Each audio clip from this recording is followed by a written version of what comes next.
Hello friends, मैं हूं पूनम और आज हम लोग पढ़ने जा रहे हैं advertising and marketing communication. Advertising and marketing communication क्या होता है, एडवर्टाइजिंग क्या है, इसके क्या क्या फीचर्स है, इसके क्या क्या फंक्शंस है, एडवर्टाइजिंग के प्राइमरी फंक्शंस क्या क्या है, सेकेंडरी फंक्शंस क्या क्या है, एडवर्टाइजिंग कैसे एक आर्ट है, एक साइंस है, एक प्रोफेशन है, एडवर्टाइजिंग के कौन कौन से टाइप्स होते हैं, एडवर्टाइजिंग के एथिक्स एंड स्टैंडर्ड्स क्या क्या है, आज सारी चीजें हम लोग डिटेल्स में पढ़ने जा रहे हैं।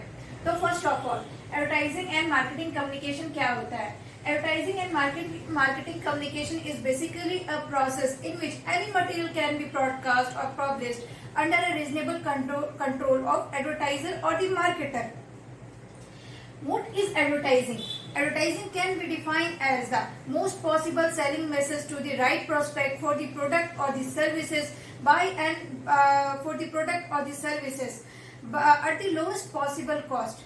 Advertising is basically a promotion of goods or services by an identified sponsor.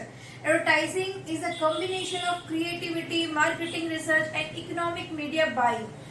Advertising may cost a lot of money, but that cost can be justified if advertising works effectively and economically.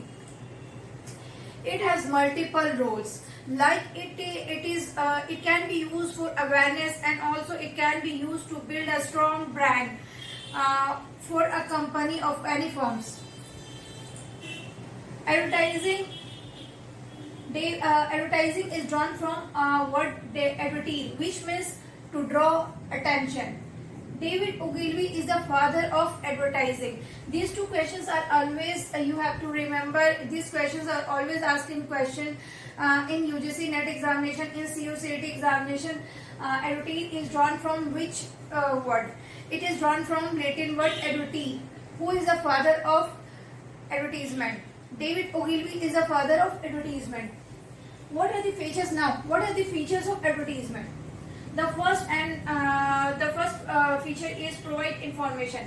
When we have to launch some product or idea, first of all we have to communicate with a large number of audience, and advertising is a good medium to communicate with whole population. जब हम कोई product या service को launch करते हैं तो advertising के through हम लोग सबसे पहले लोगों को कम्युनिकेट करते हैं कि हम इस प्रोडक्ट को आपके सामने, हम एक प्रोडक्ट को ला रहे हैं। तो एडवर्टाइजिंग एक बहुत अच्छा माध्यम होता है अपने प्रोडक्ट को लोगों के सामने इंट्रोड्यूस करने का। Paid form of communication, advertising एक पेड फॉर्म ऑफ कम्युनिकेशन होता है, क्योंकि यहाँ पे जो एडवर्टाइजर होता है वो मीडिया को पे करता है अपने प्रोडक्ट के प्रमोशन के लिए, अपने प्रोडक्ट को पब्लिसाइज करने के लिए।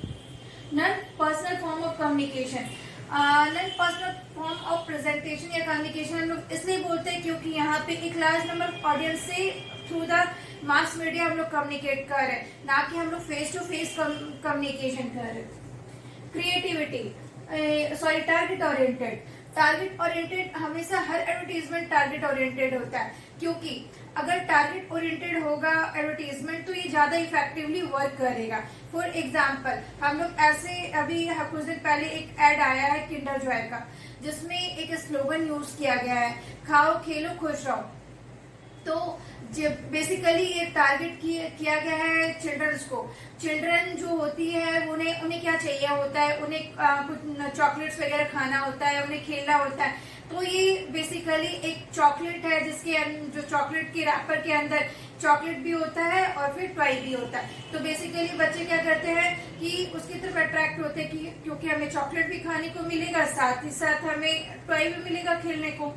क्रिएटिविटी, एडवर्टाइजमेंट के अंदर बहुत सारी क्रिएटिविटी का यूज किया जाता है। एडवर्टाइजमेंट में जो होता है क्रिएटिविटी का यूज लाइक जैसे कलर्स वगैरह यूज करते हैं, जिंगल्स यूज करते हैं, मॉडल्स वगैरह के थ्रू हम लोग बोलते हैं ये प्रोडक्ट वगैरह दिखाते हैं यूज करके। तो एडवर्टाइजमेंट में बहुत सारी क्रिएटिविटी का यूज होता है।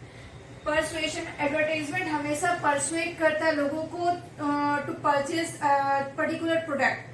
तो एडवर्टाइजमेंट के थ्रू हम ऐसे प्रोमिनेंट फीचर्स को हाईलाइट करते हैं जो लोगों के दिमाग को पेनिट्रेट करता है, जिससे लोग सोचते हैं कि हमें ये प्रोडक्ट को खरीदना है या हमारी नीड है। अब एडवर्टाइजमेंट कैसे एक आर्ट है, साइंस है, एक प्रोफेशन है। एडवर्टाइजमेंट में जैसे भी मैंने बताया कि बहुत सारी क्रिएटिविटी का यूज होता है। एडवर्टाइजमेंट बेसिकली होता ही है combination of creativity, marketing, research and economic media buying. तो जैसे कि क्रिएटिविटी का यूज होता है तो हम इसे एक आर्ट कहते हैं। एडवर्टाइजमेंट एक साइंस है। एडवर्टाइजमेंट को एक साइंस इसलिए बोला जाता है, इसमें बहुत सारे रूल्स और नॉर्म्स होते हैं जो एक एडवर्टाइजर को फॉलो करने होते हैं, इसीलिए एक साइंस है। एडवर्टाइजमेंट एक प्रोफेशन है क्योंकि इसके कुछ कोड ऑफ कंडक्ट होते हैं set by the standard bodies, तो इसीलिए इसे एक प्रोफेशन भी बोला जाता है। अब एडवर्टाइजमेंट के क्या क्या फंक्शंस होते हैं? एडवर्टाइजमेंट के दो तरीके के फंक्शन होते हैं, एक प्राइमरी फंक्शन होता है, एक सेकेंडरी फंक्शन होता है। अब यहाँ पे प्राइमरी फंक्शंस कौन कौन से हैं? एडवर्टाइजमेंट जो होता है सेल को इंक्रीज करने में मदद करता है। जैसे कि एडवर्टाइजमेंट के थ्रू लोगों के दिमाग में हमारा प्रोडक्ट जाता है, जब प्रोडक्ट जाता है लोगों के दिमाग में तो लोग उसकी तरफ अट्रैक्ट होते हैं, तो लोग सोचते हैं कि हम ये प्रोडक्ट हमारी नीड है, हम इसको ट्राई करें। जब ट्राई करते हैं तो ऑब्वियसली बात है वो सेल इंक्रीज करता है। क्रिएट डिमांड, जब प्रोडक्ट अट्रैक्टिव होता है, लोग के अंदर में एक साइकोलॉजिकल इम्पैक्ट छोड़ता है एडवर्टीजमेंट, तो हम प्रोडक्ट की डिमांड ऑटोमेटिकली बूस्टअप होती है।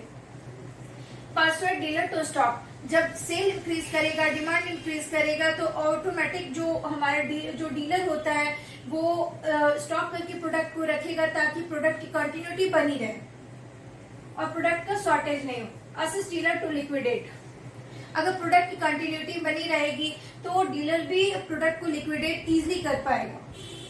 Raise standard of living, advertisement obviously बात है स्टैंडर्ड ऑफ लिविंग को रेज करता है, क्योंकि जैसे कि पहले हमारे पास बहुत सारे ऑप्शंस नहीं हुआ करते थे। हम लोग कपड़े धोते थे, हाथों से धोते थे, मशीन उस समय मशीन नहीं हुआ करता था। हमें अगर जैसे कि हमें अगर ठंडा पानी चाहिए होता तो हमें घड़ा वगैरह का यूज करना होता था, लेकिन आज हमारे पास बहुत सारे साधन। अगर हमें गर्मी आज के टाइम लगती है तो हम अपने घरों में एसी लगवा लेते हैं। अगर हमें जैसे कि अगर ठंडा पानी चाहिए होता है तो हम रेफ्रिजरेटर का यूज करते हैं। अगर हमें उसी तरीके से वॉशिंग मशीन यूज करते हैं हाथ धोने के लिए। तो ये होता क्या है, बेसिकली हम एक स्टैंडर्ड ऑफ लिविंग अपलिफ्ट होती है। तो एडवर्टाइजमेंट के थ्रू हमारा स्टैंडर्ड ऑफ लिविंग भी जो होता है अपलिफ्ट करता है।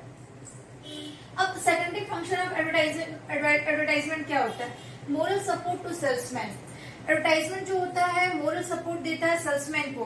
जब एडवर्टाइजमेंट के थ्रू डिमांड इंक्रीज करेगा, सेल इंक्रीज करेगा, तो जो सेल्समैन होता है उसे एक मोरल सपोर्ट मिलता है, या फिर जो बिजनेसमैन होता है जो एक प्रोडक्ट को बेच रहा होता है, जो बिजनेस का ऑनर होता है, तो उसे जब प्रोडक्ट कंटिन्यूटी में बनी रहती है तो एक मोरल सपोर्ट मिलता है।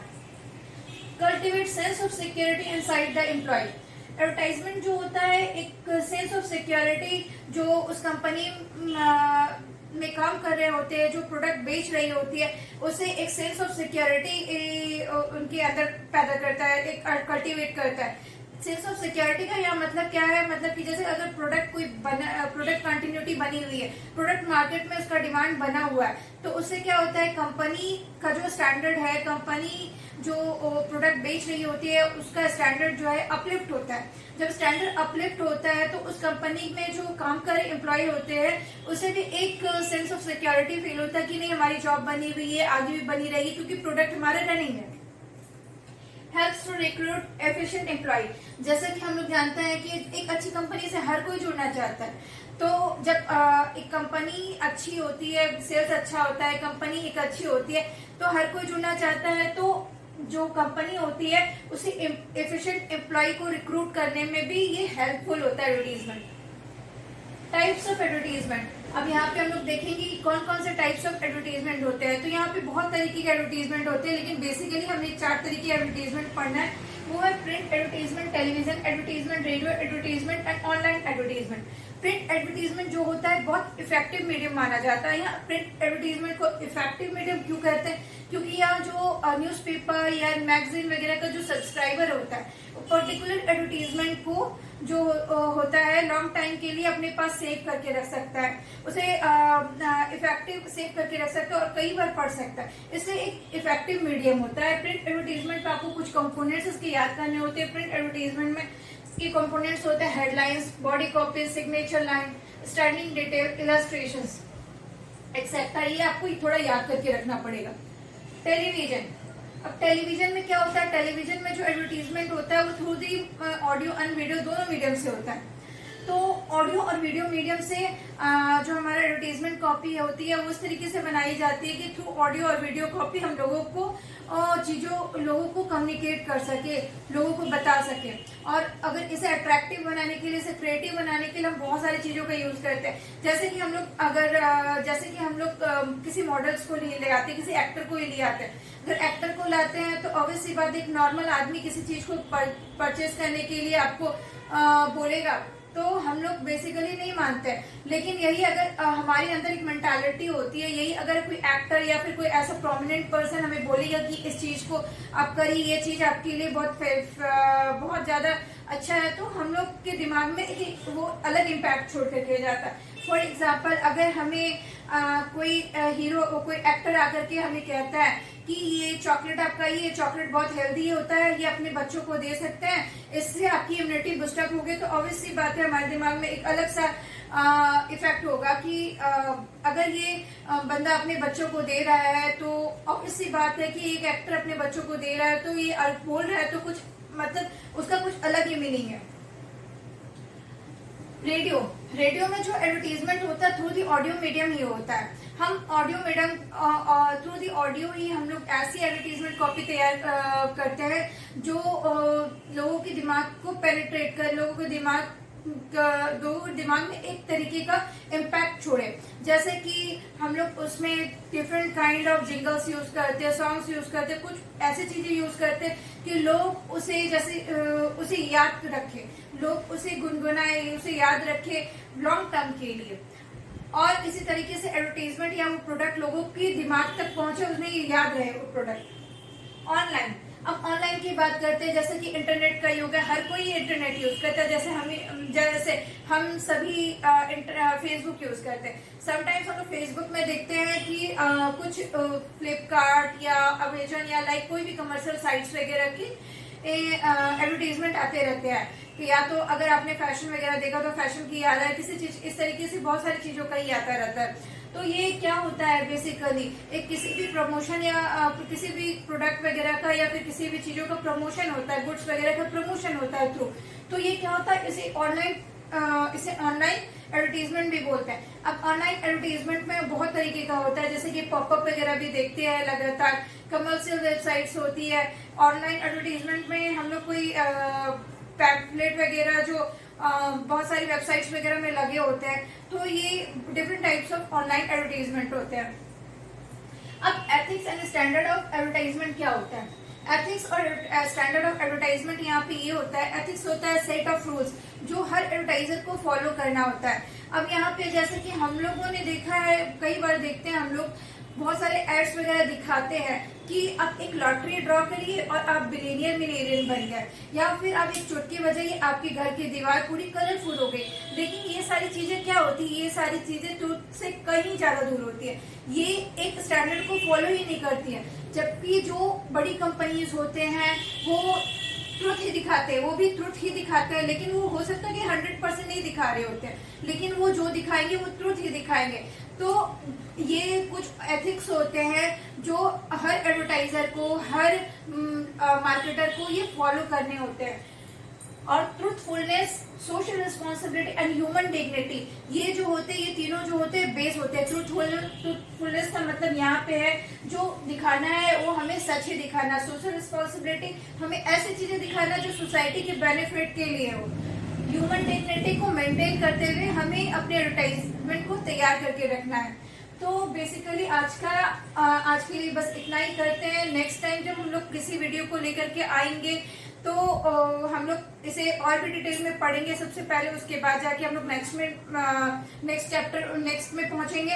अगर आपको मेरी इस वीडियो में कोई भी प्रॉब्लम आ रही है या फिर आपको कुछ और चीजें जानना है तो आप प्लीज हमें कमेंट बॉक्स में कमेंट करके बताइए, और इस वीडियो को लाइक, कमेंट और सब्सक्राइब जरूर करिए। और एक बात, अगर आपको कोई भी चैप्टर में कोई भी प्रॉब्लम होता है, मास कम्युनिकेशन से रिलेटेड किसी भी सेक्शन में, यूनिट में कोई भी प्रॉब्लम होता है, तो आप कमेंट बॉक्स में लिखिए, या तो फिर मैं एक ईमेल आईडी जो हमारे डिस्क्रिप्शन बॉक्स में, उसमें आप मेल भी कर सकते हैं।